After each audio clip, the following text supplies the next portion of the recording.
topics and opinions expressed in the following show are solely those of the hosts and their guests and not those of W4CY Radio, its employees, or affiliates. We make no recommendations or endorsements for radio show programs, services, or products mentioned on air or on our web. No liability, explicit or implied, shall be extended to W4CY Radio or its employees or affiliates. Any questions or comments should be directed to those show hosts. Thank you for choosing W4CY Radio. Welcome to the Ask the Expert show on W4CY Radio and Talk4 TV, where we bring you educational information from top local experts in the fields of legal, health, financial, and home improvement. Now sit back and listen to experts in family law, association law, hearing loss, business brokers, home care, along with many other topics. Now here are your hosts, Steve-O and Sophia. Hey, good afternoon, Houston. Welcome to another Ask the Expert show, where we bring you the top experts in the field of legal, health, financial, and home improvement. We are now rated Houston's top-rated podcast. What a great honor. Today's expert, we're going to be talking about wills, how important it is to have a will, and we're going to be talking about estate planning. Our attorney, our expert attorney, has been with us now for 2 years. Her name is Julia Dean. She's the managing attorney at the Dean Law Firm. They're based in Sugar Land, Texas. They work strictly in the estate planning business. It's an estate planning boutique law firm. And Julia is probably one of the finest estate planning attorneys I've met. She is so easy to get along with. She's so easy to understand. A lot of attorneys talk over your head. You have no idea what they're saying to you, but you're afraid to ask. Not with Julia. So the only thing bad is Julia is on a trip to Hawaii, but we get one of her attorneys who's actually been on our show before, attorney William Harlow. Good afternoon, William. How are you doing, Steve? Good afternoon.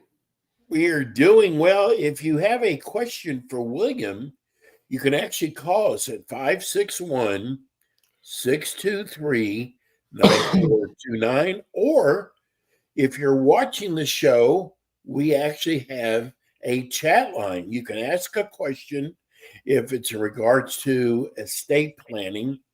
We've got so many questions for William, but William, tell everybody, first of all, how you ended up in Houston. It was mostly by choice. So my best friend lives here from college, and he's been constantly trying to get me out to Texas. I grew up in Alabama. I did some time out in California as well, so I'm licensed to practice law there.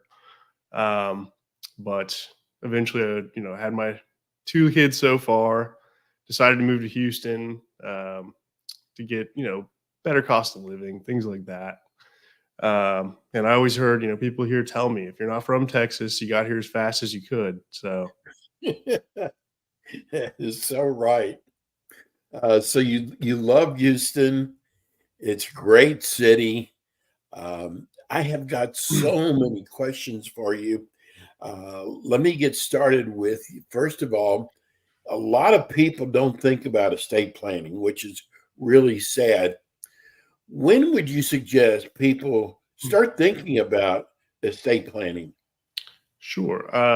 It is something, people usually push toward the end of their life, right? A lot of our clients are retired, older, and they haven't really thought about this. I think, if I recall correctly, there was an ABA study that said something like 60% of people pass away without a will or trust or any sort of estate plan. So they die intestate. So a lot of people out there have not thought about this or given it its due time. As far as when to think about it, I don't think there's ever really too early of a time, especially if you have children. Because you don't know what life holds, and you don't know when you're gonna pass away or anything like that. So it's good to have all your affairs in order and organized to make sure that your loved ones who survive you have an easy time administering your estate and getting access to your assets. Well, we know that recently, a couple of days ago, Bobby Knight passed away, but he has been ill. But Matthew Perry just passed away. I saw that. And you just never know when it's your time. Right. And so some people just wait and go, well, I'm in good health and nothing's going to happen to me. But that's just not true. Right. So what are some of the, I guess, the common strategies you suggest to people for their estate plans? Sure. Like wills, receivable, revocable living trust. Sure. So, everyone's estate is different. Every client has different needs. So really it's kind of a case-by-case basis, but by far the most common approaches include revocable trust-based plans and then will-based plans. So the big difference there being the will-based plan has to pass through probate, and then the trust-based plan doesn't, at a very base level at least. So both of them seek to accomplish the same sort of thing, right? Passing on to your heirs once you're deceased. But it's just a matter of procedure is really one of the big differences.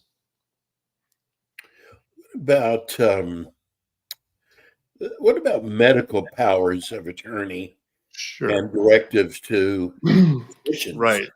So yeah, when I was talking about will-based plans or trust-based plans, the will or the trust would serve as kind of the centerpiece in each of those plans, but there's also several ancillary documents that would support that plan. Now, the trust, the will are kind of more financial in nature, whereas you would still need to do medical documents, medical powers of attorney, directives, HIPAA releases, things like that, in order to give your loved ones some authority to deal with your medical decisions in the event you're unable, or to have access to your medical information in the event that you can't give them access. So that is part of the package deal.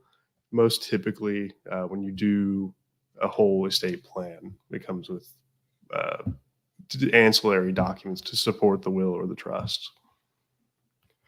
Why do people not?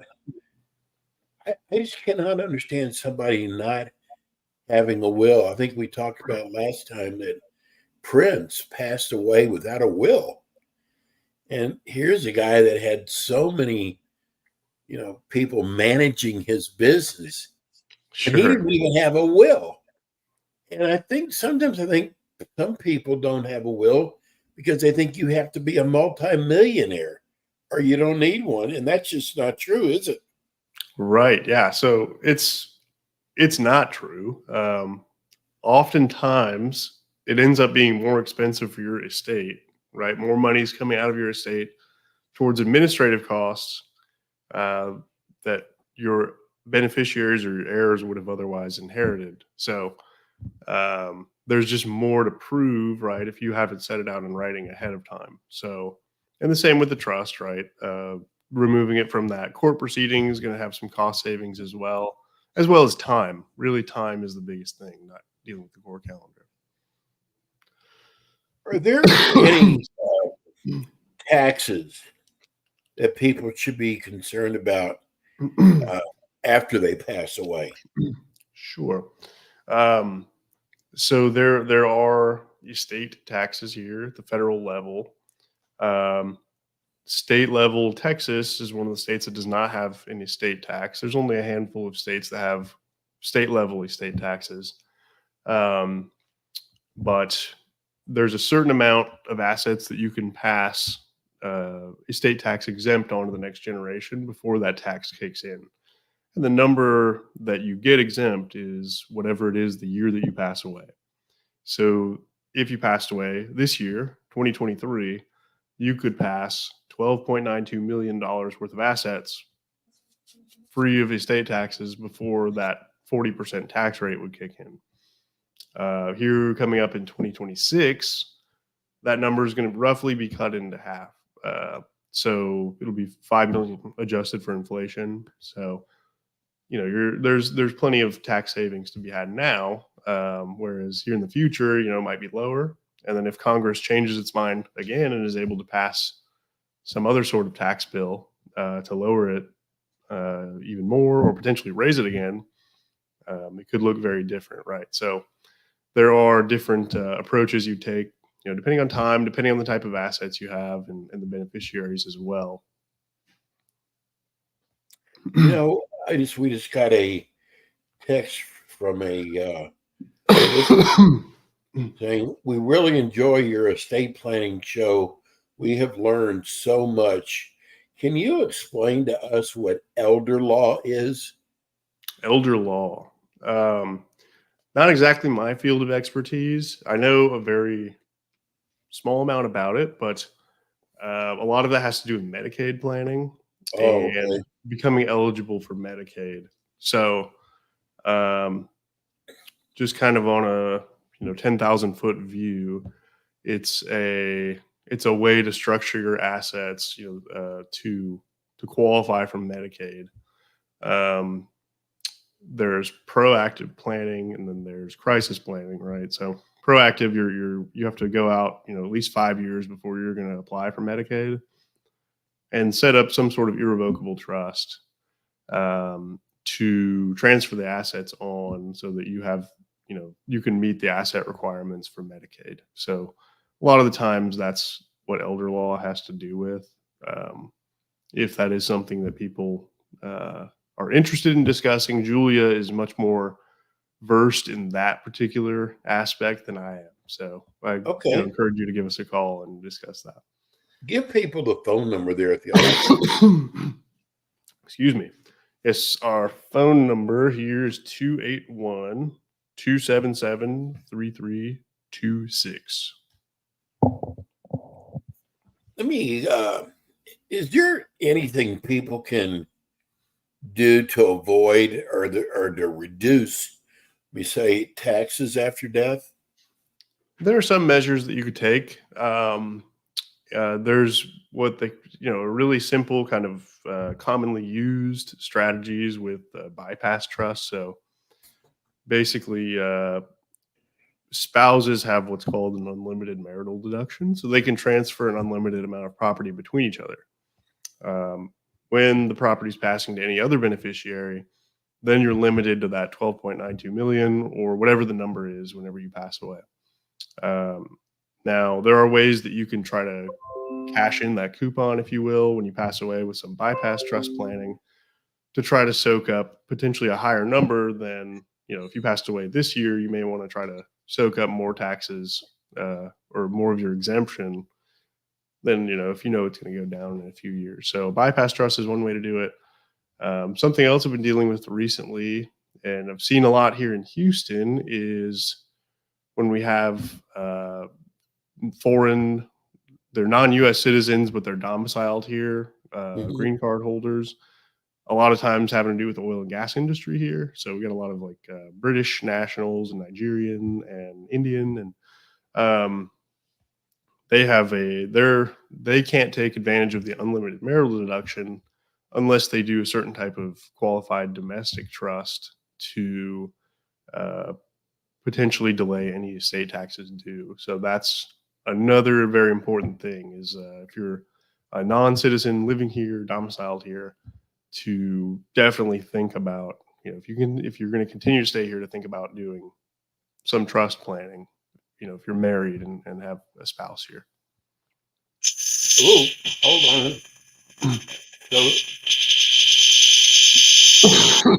Excuse me.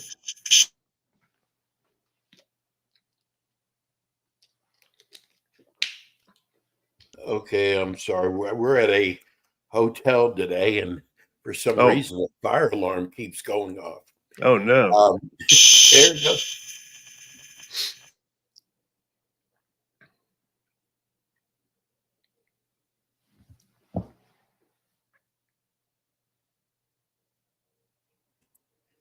It could have happened at a worse time. Oh, yeah, of course. No, it always, that's, to be expected, right? Things like that. Yes. If it comes on again, I'll just mute. But we got a text from a listener wanting to know if you can explain what a revocable living trust is. Sure. Revocable living trust, it's a trust that you make during your lifetime it can care for you both in your incapacity and after you pass away, right? So you are transferring things to this trust in a trust relationship during your lifetime while you are still cognizant, right? While you still have mental capacity, you could be your own trustee, you could be the beneficiary of this trust, right? It's basically an alter ego of you. Now, if you become incapacitated, you can arrange for someone to kind of step in and manage your finances for you during the incapacity. And then when you pass away, everything that's in that trust can be administered privately without court involvement per the terms of the trust, which usually means down to the kids or whatever the next generation is. So that would kind of substitute for what most people would think a will would do. When you do a trust plan, you also do what's called a pour over will. So that kind of catches anything that would not be in the trust and try to put it in the trust after you passed away. So that's kind of the overview of that. They're really common nowadays because people don't like dealing with the courts as much and they want the administration to be as quick as possible. So it's still revocable. It uses your social security number. It doesn't have any sort of extra tax filings or anything during your lifetime. Does it kind of keep you out of the probate courts? Right. That's one of the main points of doing something like that is to keep you out of the probate courts. So probate gets really expensive, doesn't it? It does, because you're dealing with the court calendar, you're dealing with deadlines and notices and all kinds of different stuff, inventories and things like that for the court's wishes. Whenever you're passing it by a trust, you don't have to have as strict of deadlines, right? You can move on, and trust administration tends to be a lot faster and less expensive. It's William, it's pretty important to have to give power of attorney Sure. in case something happens to you. Right. Because Matthew Perry probably didn't know he was going to pass away. Sure. And he might not have given anybody power of attorney. Sure. Explain when you give out power of attorney. Do you give it to an attorney or a family member? Sure. So the way it's most typically done, the way I've always seen it done, if you're doing a trust-based plan or a will-based plan, you usually give power of attorney to the same person that you would name as your trustee or your executor or whatever it is, right? It's a financial position in nature, and you want to keep the agent consistent with whoever you've listed as the trustee, right? You want one person dealing with all your finances, and you don't want multiple people having to agree and work together, right? Schedule conflicts, things like that. So even if you do a trust, a power of attorney is usually another ancillary document that accompanies it that helps to kind of fill in the gaps of what the trust couldn't do. Now, power of attorney only works while you're alive. So once you pass away, that ceases to work. Right. So oftentimes it's to deal with non-trust assets during your lifetime. People could also deal with things like Social Security, Medicare, Medicaid, the VA, all that type of stuff would be done under a power of attorney. So when you do a trust-based plan, that is one of the supporting documents along with the medical powers. So it is a useful tool. Even in a will-based plan, it's a very useful tool as well. You like trust? I prefer the trust. I think overall it ends up being more cost effective and just easier administration. once a trust is created, are there any additional steps Sure. that kind of work automatically? Right. So when you do a will, you sign the will, right? And then that's pretty much all you have to do. You could change it potentially from time to time, but there's no real additional steps to that until you pass away, right? And then your executor's got some things to do. With the trust, though, it's more of a two-step process. You have to sign the trust and you create the trust. Then you have to move assets into the trust, and that looks like doing deeds that change title from individual name into name of trust. Going to banks, changing bank account names from individual name to trust name, investment accounts, things like that. Sometimes like life insurance beneficiaries as well into the trust. So there's a step of that step and process is referred to as funding. So once you create the trust, you have to fund the trust. If the trust is not properly funded, then it's not going to do anything. Everything's going to fall under the will category, right? So your will would control anything that's not in the trust. So, and that would still have to go to court. So you could create a trust and still wind up with probate if it's not properly funded. So it's very important. Well, I tell you what, besides the sirens going off and getting you the link at the last minute, it's been a good show. I'm sorry you're not feeling well. I think it's these allergies here. I don't know if I'm used to it yet. Yeah, I know you'll be back again with us again. Let's give everybody the phone number to the office. Sure. Yeah, it's 281-277-3326. Okay, and the name of the firm is the Dean Law Firm. And they are with us twice a month. Attorney Dean will be back with us again in 2 weeks. And we will be back with you next week with more Ask the Experts. Thanks so much, William. Great job. Thank you. It was good to see you again. Same here. And again, we'll see you all next week. All right. Bye-bye. Thanks for tuning in today to the Ask the Expert show on W4CY Radio and Talk4 TV. Tune in next week and every week to hear more from our experts on personal injury, insurance, air condition repairs, estate planning, Medicare, and many other topics in the areas of legal, health, financial, and home improvement. See you next week.